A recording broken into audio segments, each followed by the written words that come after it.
Hola, bienvenidos a tu programa Transformando tu Vida.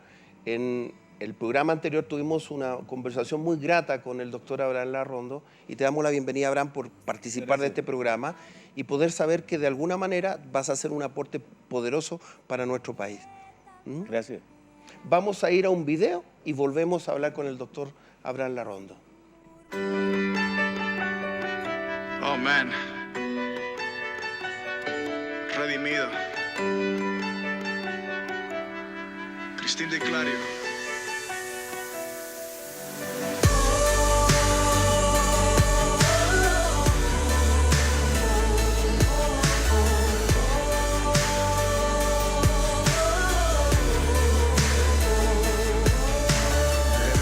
No sabía cómo iniciar esta canción, cómo empezar a describir a alguien tan indescriptible. No existe una palabra, un texto o una oración que pueda definir un amor tan increíble. No hay versos que puedan ayudar a este poeta. Cualquier articulación se quedaría incompleta.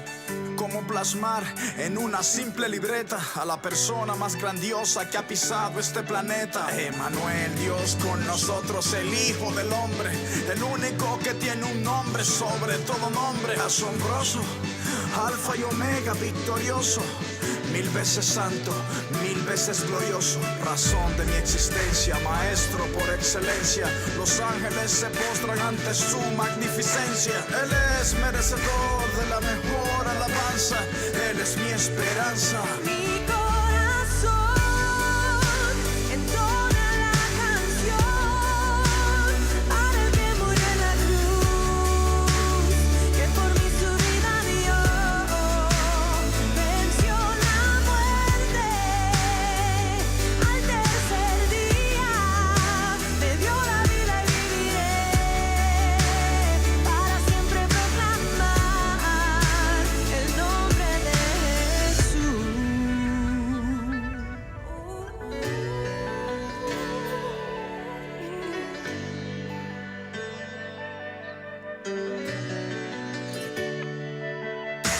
El líder más grande que haya existido, el rey más humilde que he conocido, el hombre más influyente, verdaderamente salvador, deseado, prometido. Ni siquiera mi canción lo puede describir. Para entenderlo tú lo tienes que seguir. Tuvo que morir y volver a vivir para darnos razón de existir. Crucifixión, resurrección, sangre derramada por mí, redención. Sufrió la peor humillación, pero ahora tiene la mayor exaltación. La muerte no pudo con su perfección, su nombre es sinónimo de salvación. Su reino más grande que la religión, su hazaña no tiene comparación. En la tumba de Mahoma están los huesos de Mahoma. En la tumba de Buda están los huesos de Buda. No hay ídolo que haya resucitado todavía. Solo Cristo el tercer día dejó la tumba vacía. La ciencia podrá negar su existencia, podrán decir que nuestra fe en Jesús es ignorancia, pero no podrán borrar lo que Él hizo en mi ser. Jamás podrán lograr que en Él yo deje de creer. Entona la canción para el que murió en la cruz, que por mí su vida dio, venció la muerte, al tercer día me dio la vida y viviré para siempre proclamar que mi corazón entona la canción para el que murió en la cruz, que por mí su vida dio, venció la muerte, al tercer día me dio la vida y viviré para siempre proclamar el nombre de Jesús. Oh, el nombre de Jesús, nombre sobre todo nombre, el nombre de Jesús. Oh, el nombre de Jesús.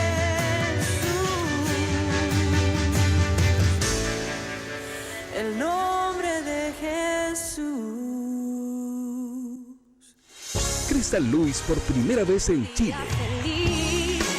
No puedes quedarte afuera de este momento único e inolvidable. Este 9 de septiembre, Crystal Louis en Chile.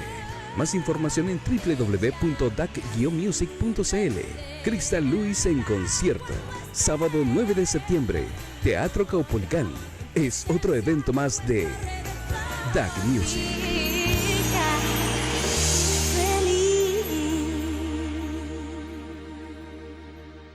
Miramos esa cámara, ¿no? Oh man. ¿Cuál es la cámara? ¿La 1 o la 2? Redimido. Hoy día queremos seguir compartiendo con ustedes algo que es muy importante. Y queremos leer un pasaje bíblico de alguna manera. El apóstol Pablo en Romanos 12:2 nos está dando de alguna manera una enseñanza que nosotros debemos incorporar en un lenguaje mucho más amplio. Muchas cosas que a veces nosotros hemos interpretado, pero a lo mejor no es lo que Dios desea para nosotros. En esta traducción dice, no se amolden al mundo actual, sino sean transformados mediante la renovación de su mente. Así podrán comprobar cuál es la voluntad de Dios buena, agradable y perfecta. Entonces, acá este versículo está hablando de alguna manera de la forma de pensamiento. Nuestra mente no solamente tiene neuronas, tiene condiciones de axioma, sino que además da la capacidad de mover cosas a través de nuestra inteligencia. Y yo creo que Dios a usted y a mí nos dio mentes geniales. No lo digo por algo específico. Yo veo al pueblo de Israel donde ellos, pese a la adversidad de un desierto, pese a las condiciones no propicias, ellos han generado tecnología que de alguna manera no solamente le han bendecido a ellos, sino también a las naciones. Y queremos seguir compartiendo este tema porque a veces nuestras limitantes no son cosas naturales, sino son cosas de lo que pensamos.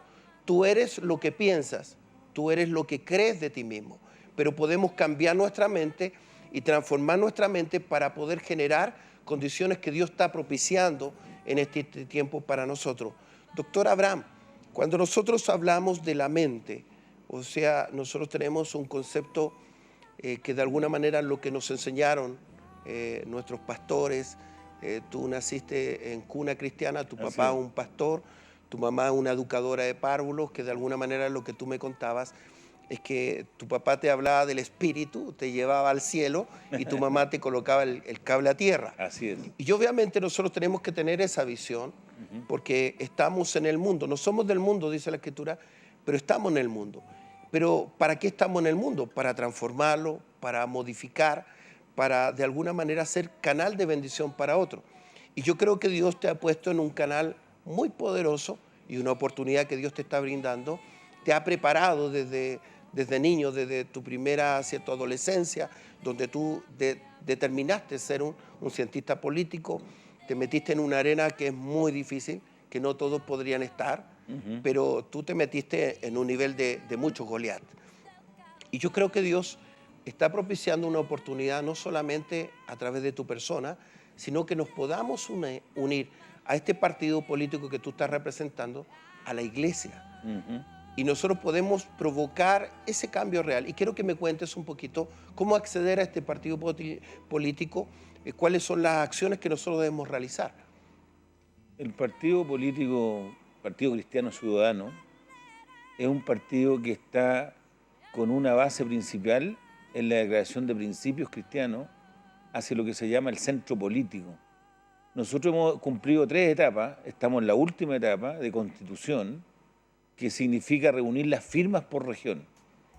Y eso significa que en Santiago tenemos que tener aproximadamente 7.000 firmas, y en la región de Valparaíso, Viña, la 5ª región, 2.000 firmas, y en Rancagua, 1.000 firmas. Eso da unas 10.000 firmas que tenemos que tener como tope hasta el 10 de agosto. Estamos trabajando a full en eso. Entonces, hay 3 posibilidades concretas. Voy a referirme a una, principalmente. Y es que el CERVEL, el Servicio Electoral, tiene una página que es www.cervel.cl, y en esa página la gente ingresa y los que tienen clave única, que es la clave que da el registro civil en forma personal a los ciudadanos, ingresan al CERVEL, ingresan a la afiliación de partidos políticos y ahí sale un registro, ellos se inscriben e ingresan el formulario completo y quedan inscritos en el partido. Luego nos llega a nosotros un report y nosotros confirmamos a esa persona como parte del Partido Cristiano Ciudadano. Esa es la manera más simple de hacerlo.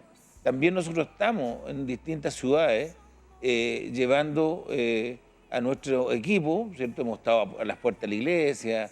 Por ejemplo, en Valparaíso vamos a estar el sábado, ¿eh? En una reunión que vamos a hacer en la calle Las Heras, y vamos a estar ahí en Valparaíso recibiendo a las personas que quieren afirmar por el partido. Estamos todos los días trabajando en distintos lugares de Santiago. Hemos abierto un pack móvil, que es usted llama por teléfono, ¿cierto? Y nosotros vamos y lo guiamos cómo tiene que inscribirse o lo orientamos telefónicamente. Y estamos desde la 5ª región hasta la 10ª región con equipos que diariamente están listos en las distintas plazas públicas, en distintos lugares, recibiendo personas. Y uno puede entrar a la página a través del sistema de búsqueda de Google, buscar Partido Cristiano Ciudadano y ahí va a aparecer la información. Bueno, yo quiero animarte a que tú seas parte de este proyecto que está con valores cristianos. Estamos diciendo que cuando nosotros gobernamos, los justos, hay un tema de la justicia de Dios. Lo que tú no estás recibiendo, a mí me da mucha pena la región de Concepción, porque el 80% es cristiano, pero vive en un nivel de pobreza que lo podemos cambiar y transformar. Y yo estoy apelando a que tú puedas ser parte de esta visión de reino acá en la tierra, apoyando aquí al doctor Abraham Larrondo para poder ser que nosotros llevemos a nuestro presidente cristiano a gobernar este país y a cambiar y transformar esta nación, donde todos gocen de un mejor bienestar, de una mejor condición económica, pero no solamente condición económica, mejor condición en la salud, en la educación, en todas las condiciones que tú como ser humano necesitas. Abraham, cuéntame un poquito. Nosotros hemos hablado el programa anterior, hablamos de la parte económica, la parte macroeconómica, de cómo generar los polos de inversión, varias cosas que de alguna manera nos van a llevar a poder mantener ese equilibrio económico, fiscal, pero hablamos de los entrampamientos para poder ver a aquellos emprendedores que tienen una idea genial, pero están entrampados. Así es. Ayudarlos a resolver este tema y a llevarlos a concretar esa idea y que de alguna manera sea una unidad productiva que no solamente le traiga riqueza a él, sino que además, es cierto, dé fuentes de trabajo a otros. También hablamos sobre cómo repartir la riqueza, en cómo mejorar condiciones.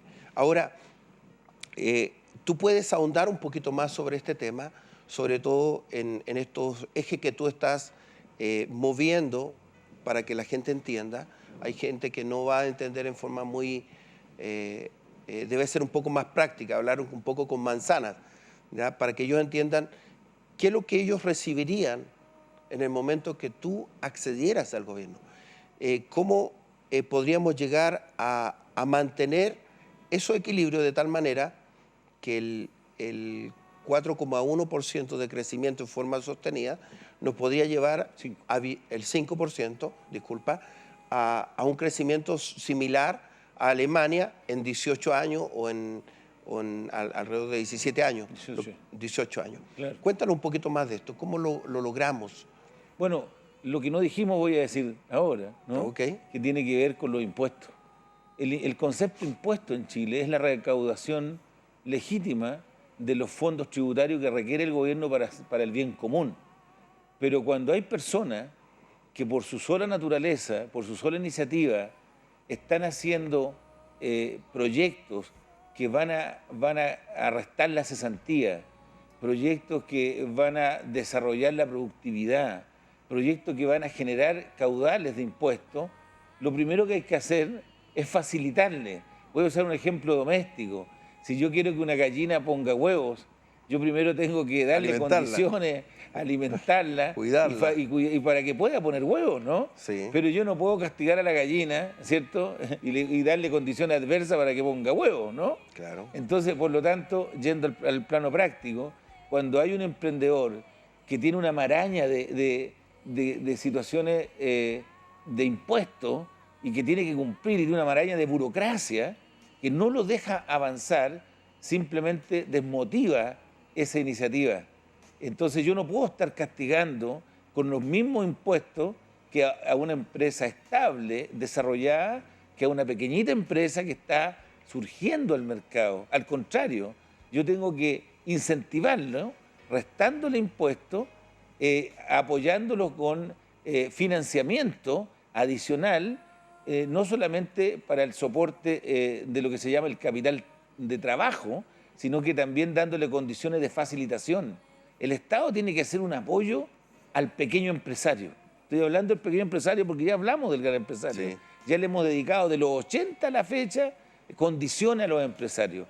No hay lugar más feliz para los empresarios grandes que Chile. Esta es la copia feliz del Edén. Para ellos, claro. O sea, si tú tienes 1.000 millones, 2.000 millones, eres feliz acá porque aquí puedes invertir. Hay condiciones para eso.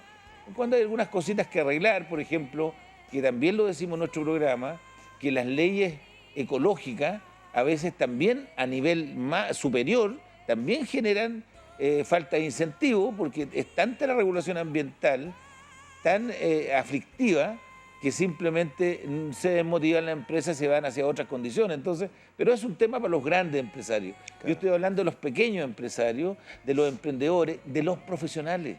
Sí. Y el Estado tiene que dar condiciones de menor impuesto, de mayor incentivo y de mayor aporte desde el gobierno, ¿cierto?, del momento, para que esto se produzca. Voy a usar ejemplos claros. Si las universidades que tienen que entrar en este proceso, si los institutos profesionales, si los centros de formación técnica se dejan ya de formar empleados y empiezan a formar emprendedores, esto, créame, va a cambiar del cielo, de la tierra al cielo o del cielo a la tierra. Va a ser un cambio total, porque el profesional que sale con su título tiene que tener acceso a inversiones, a incentivos tributarios, para que haga de su profesión una oportunidad de emprendimiento. Cuando tú tocas este tema es algo paradójico. Sale un profesional de la universidad, pero cuando sale no tiene experiencia. Claro. Entonces la primera barrera que tiene es que no calificas porque no tienes experiencia. Sí. Por ahí alguien le dijo a mi hijo, no tienes heridas de guerra. Y obviamente, aunque él tenía algo de experiencia, es ingeniero civil industrial, pero no era lo que ellos necesitaban como empresa. Pero yo le decía a Sebastián, pero a lo mejor si hubiera pensado que ella cuando salió de la universidad, alguien creyó en ella. Claro. Alguien le dio una oportunidad para que desarrollara sus capacidades y pudiera desenvolverse en este ámbito empresarial. Yo creo que hoy día, tú mencionabas en tu programa, que lo estuve leyendo, el tema dual. Explícalo un poquito ese muy interesante, tema. Pero si no explico lo anterior no va a servir. Mira, la educación en Chile está basada en superar debilidades y no en desarrollar fortalezas. Es el primer punto. Claro. La educación hoy día está basada en crear empleados, no en generar empleo. Es el segundo problema. Y la educación en Chile está hecha para la cobertura, pero no para la calidad. Sí. Entonces, tenemos la posibilidad de acceder a la educación, pero de mala calidad. Resolviendo esos tres problemas que acabo de decir, en que la educación esté focalizada en la fortaleza, entonces vamos a tener gente genio, porque uno es genio en aquello que tiene talento, en aquello que tiene dones, en aquello que tiene oportunidad de desarrollarlo. Si tenemos una educación rigurosa, inteligente, integradora y que sea facilitadora del conocimiento y que tenga condiciones, va a ser una educación de calidad. Y si el sentido de la educación, sobre todo la educación profesional o profesionalizante, no se preocupa de generar emprendedores, empresarios. Mira, te voy a dar un caso. Yo estudié mi primera carrera como profesor. Entonces yo sabía del contenido de la historia, pero no sabía cómo administrar un establecimiento educacional. Claro. No tenía idea cómo presentar un proyecto educativo, no tenía idea cómo emprender un colegio. En un momento en que Chile, estoy hablando de los 80, tenía problemas de cobertura y estaba toda la oportunidad de la educación privada, subvencionada, y la universidad, la educación pública. Pero nosotros nos preparaban para hacer clases y nada más. Cuando yo iba a hacer clases, después que me gradué, a la ingeniería comercial, a la Facultad de Economía, de pronto me di cuenta que los muchachos sabían de economía, de microeconomía, de administración, pero no sabían de proyectos de inversión, no sabían de proyectos de emprendimiento y estaban hechos para ser empleados de la empresa y no para generar empresa. Claro. Entonces había que cambiar. Y claro, yo hice algunas intervenciones en mi clase de metodología para poder cambiar la mentalidad. Ahora tú me dices de la educación dual. La educación dual es un sistema en que un 50% es teórico Lo y un otro es práctico. 50% es de aplicación o de trabajo en un vínculo educación-empresa. Los países desarrollados tienen un vínculo simétrico entre educación del sistema, entre producción, empresa, y tiene una relación con el Estado, es decir, política, educación intervenir un y poquito empresa en van esto. juntos, sí. Mira, cuando tú hablas de esto, tú colocabas en el programa anterior a Alemania. Alemania usa el sistema dual. Claro, Por eso cuando nosotros vemos una transnacional como Bayer Chile, sí, nosotros vemos que la persona que estudió contabilidad sí, no solamente estudió, sino ejercitó claro. en la empresa. Ujú. Entonces cuando tú ves al contador, el gallo es un genio, maneja Sí. todas las áreas de costo, de cómo tributar. ¿Por qué? Porque tiene todo el abanico y aprendió haciendo. Así es, Y nosotros carecemos de eso. Claro. Preparamos a gente intelectualmente, pero cuando llega a hacerlo en la práctica, carece de muchas cosas que podrían ser conformadas desde antes, cosa que sale sabiendo y haciendo. O sea, no es que, a ver, quiero ir al punto sistémico. El sistema educacional, si ocupáramos el mismo tiempo en contenido con aplicación, Sería tendríamos extraordinario. genio en eso, pero no quiero que te olvides de lo anterior. Un sistema que no esté hecho para superar debilidades, sino es para desarrollar fortaleza. Claro. Es decir, Enriquecerte. fíjate que en Estados Unidos un premio Nobel de economía, entró a la carrera a estudiar ciencias sociales y salió premio Nobel de economía. Y uno dice, ¿por qué? ¿Cómo eso? Porque el sistema es tan versátil, tan flexible, que tú vas tomando crédito y finalmente los créditos que tomas te dan el acceso a veces a otra especialidad de la que tú ingresaste. ¿Por qué? Porque el sistema va demostrando que eres más capaz en tu fortaleza que en tus debilidades. Claro, y te empodera. Yo tengo un hijo, ¿cierto?, que es estudiante de Derecho y que para juntar dinero, para estudiar y qué sé yo, como son todos los jóvenes emprendedores, ¿no? De pronto mi hijo empezó a trabajar en una cadena de hoteles, ¿eh? Y se convirtió en un experto en atención hotelera. ¿Eh? Y hoy día está dudando seriamente si sigue Derecho o si es un Claro. empresario hotelero, ¿me entiende? Porque esta cadena de hoteles, a los jóvenes, ¿cierto?, que trabajan en su empresa, les va generando capacitación para que ellos se vayan desarrollando en la especialidad. Y hoy día me dice, oye papá, yo la verdad, si me haces escoger, si me permite, ¿entiendes? Déjame, ok, termino Derecho por ti, ¿eh? Pero la realidad es que me gusta esto, ser un empresario hotelero. Entonces, eso pasa con la educación dual, porque la educación dual en el camino va trabajando con las fortalezas, las va perfeccionando, las va desarrollando. Por ejemplo, me dio mucha risa porque cuando va a conversar con la universidad y le dice, ¿cómo puedo ser yo un empresario hotelero? Y resulta que la malla curricular que tienen, No te lo permite. no, le permite, pero dice, sí, pero me va a creer que todo esto yo ya lo sé. Entonces, dime, ¿cómo vamos a hacer los créditos? Tenemos que hacer créditos flexibles para que las universidades reconozcan el expertise, o sea, la experiencia, Claro. porque lo dual es eso. O sea, si yo hoy día entro a un programa, con todos los programas de estudio que tengo, no me pueden pedir que haga todos los programas. Todo lo Tienen- anterior. Tienen que convalidar experiencia, Lógico. tienen que convalidar crédito y tienen que basarse en la fortaleza para la especialidad. Entonces, tenemos un sistema educacional anacrónico para la producción. Tenemos un sistema educacional que no, en palabras cristianas, no bendice, no empuja, porque la palabra bendice está asociada con empujar. Claro. No bendice, no empuja al que tiene condiciones. Y te podría dar un montón de ejemplos de eso. Yo tengo una discapacidad motora y fui a la clase de educación física el primer año en la universidad y el profesor de educación física era un atleta. Entonces, lo único ejercicio que hacía era que un atleta y yo no podía correr. Entonces me reprobó. Y entonces vino el decano y le dijo, oiga, ¿por qué reprobó a Abraham? No, es que no corre. Entonces, bueno, al final hubo una discusión académica y me aprobaron porque yo podía nadar. Entonces, déjenlo nadar y evaluémonos como buen nadador. ¿Te das cuenta? Claro. Entonces, eso es una educación inteligente, la que se focaliza en tu fortaleza. En Estados Unidos, por ejemplo, cuando yo llegué a estudiar ahí, no me preguntaron de mis debilidades. Es más, yo diría que me dijeron, Oiga, don Abraham, de sus debilidades se preocupa usted, de las fortalezas nos preocupamos nosotros. Claro. Y yo terminé en un momento en que estaba haciendo un diplomado con una beca para hacer un doctorado en liderazgo, porque vieron que esa era la potencia que tenía Claro. y se dedicaron a desarrollarla. Bueno, a veces las estructuras en sí mismos son buenas, pero falta modificar cosas para hacerlo mucho más eficiente y eficaz. Y eso yo creo que es lo que nosotros como país debemos entrar. Claro. Hemos cumplido etapas de crecimiento.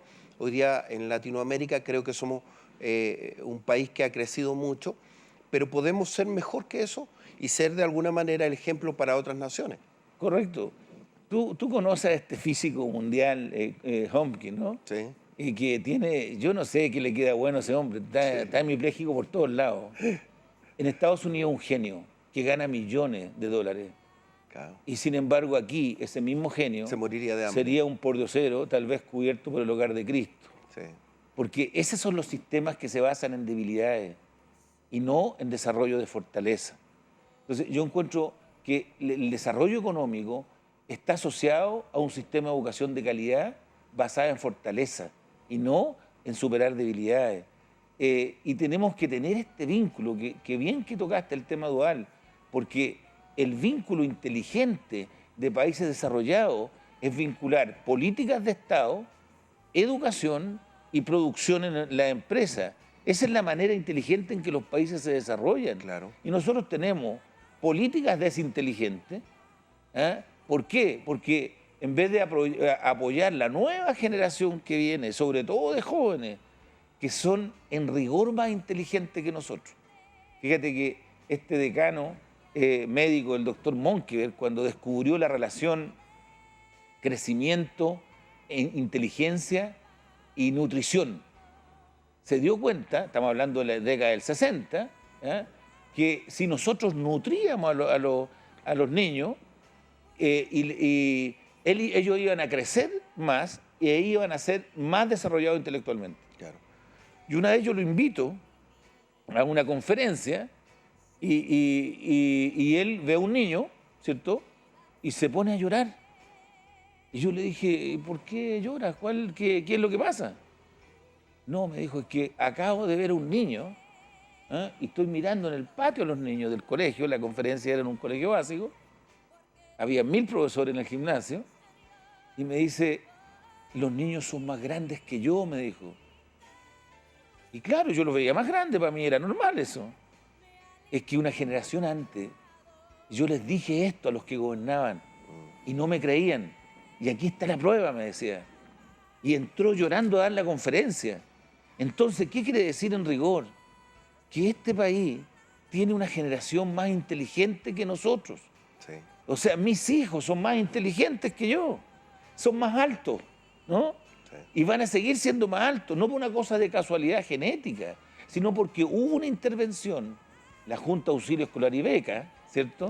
Se dieron condiciones. Le dieron nutrición Abraham, mira, y crecieron. Abraham, esto es tremendamente vital y yo te agradezco por esta oportunidad que nos has brindado de tenerte en nuestro programa, pero vamos a seguir hablando Ya. en los próximos programas porque yo creo que esto está demasiado interesante. Queremos que sigas en la sintonía de este programa y te esperamos en este próximo programa porque queremos hablar de todo lo que se puede provocar para nuestro país en esta riqueza que Dios nos ha dado. Te bendecimos. Gracias.